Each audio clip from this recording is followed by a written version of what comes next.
ये जानते थे अगर आयुर्वेद तक लोग नहीं आ रहे ना, तो आयुर्वेद को लोगों तक लेके जाना पड़ेगा, अवेयरनेस बढ़ाना पड़ेगा और उसकी एजुकेशन पे फोकस करना होगा। तब इन्होंने क्या सोचा कि ये जो इंडियन एजुकेशन है इसका खंडन शुरू करें। आयुर्वेद के प्रचार से आयुर्वेद के डॉक्टर्स की भी डिमांड बढ़ने लग जाएगी।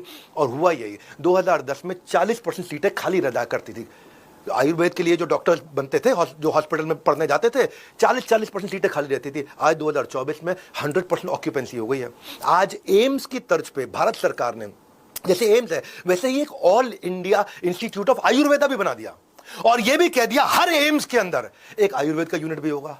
ये उन्होंने जो प्रचार किया ना, उन्होंने कहा कि जब आयुर्वेद की डिमांड बढ़ेगी ना, तो आयुर्वेद के एक्सपर्ट्स का सम्मान भी बढ़ेगा। और वो सम्मान कैसे बढ़ा? 2010 से 24 का एक आंकड़ा बताया था आपको। एलोपैथी में जो डॉक्टर्स थे उनकी सैलरी हाइक 60% हुई है और आयुर्वेद में जो डॉक्टर्स थे उनकी सैलरी हाइक 150% हुई है। 60%, 150%। 150 इनकी ज़्यादा इसलिए होगी क्योंकि पहले इनकी बहुत कम थी, तो पैरिटी के नजदीक आने लग गए आपस में। राजीव दीक्षित जी के बारे में ना सोच के ऐसा लगता है कि इनका एक स्ट्रॉन्ग स्किल था कि भविष्यवाणी अपनी पहले कर देते थे और रिजल्ट हमारे सामने, एक यूनिवर्सल एक्सेप्टेंस आ गया आयुर्वेद का। उनका वो क्या कहते थे कि इसकी गूंज भारत में नहीं पूरी दुनिया में सुनाई पड़ेगी। वही हुआ, ग्लोबल सेलिब्रिटीज आज दुनिया भर से आयुर्वेदिक ट्रीटमेंट लेने के लिए यहाँ के वेलनेस सेंटर्स में आते हैं। मेडोना, डेमी मूर या जूलिया रॉबर्ट्स या टोनी ब्लेयर, ये सब दुनिया भर से बड़े बड़े सेलिब्रिटीज आ रहे हैं। राजीव दीक्षित कहते थे कि आपको ब्लाइंडनेस हो, ऑटिज्म हो, एल्जाइमर हो, कोई सेक्सुअल डिसऑर्डर हो, कोई स्लिप डिस्क हो, कोई प्रेगनेंसी की वेलबींग चाहिए हो। फर्क क्या हुआ? कीनिया के जो प्राइम मिनिस्टर, हमारे प्राइम मिनिस्टर ने बताया, कीनिया के जो एक्स प्राइम मिनिस्टर थे उनकी बेटी की आंखें कोई ठीक नहीं कर पाया पूरी दुनिया में। साउथ इंडिया में आकर के एक आयुर्वेदिक हॉस्पिटल में उन्होंने ट्रीटमेंट कराया, उनकी आंखों की रोशनी पूरी वापस आ गई।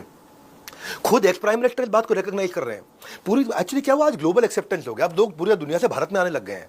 लोगों को धीरे धीरे अंग्रेजी दवाओं का रियलिटी जब पता चला तो खुद आयुर्वेद की तरफ मुड़ने लगेंगे। यही बोलते थे राजीव जी। आज हुआ क्या, स्विट्जरलैंड मुड़ गया, उन्होंने आयुर्वेदिक हॉस्पिटल बनाना शुरू कर दिए। यूएई में बन रहे हैं, हंगरी में बन रहे हैं, रोमानिया में बन रहे हैं, मलेशिया में बन रहे हैं, बहुत सारी एशियन अफ्रीकन कंट्री से बन रहे हैं। भाई लोगों, उनका वचन होते जा रहा है सत्य वचन।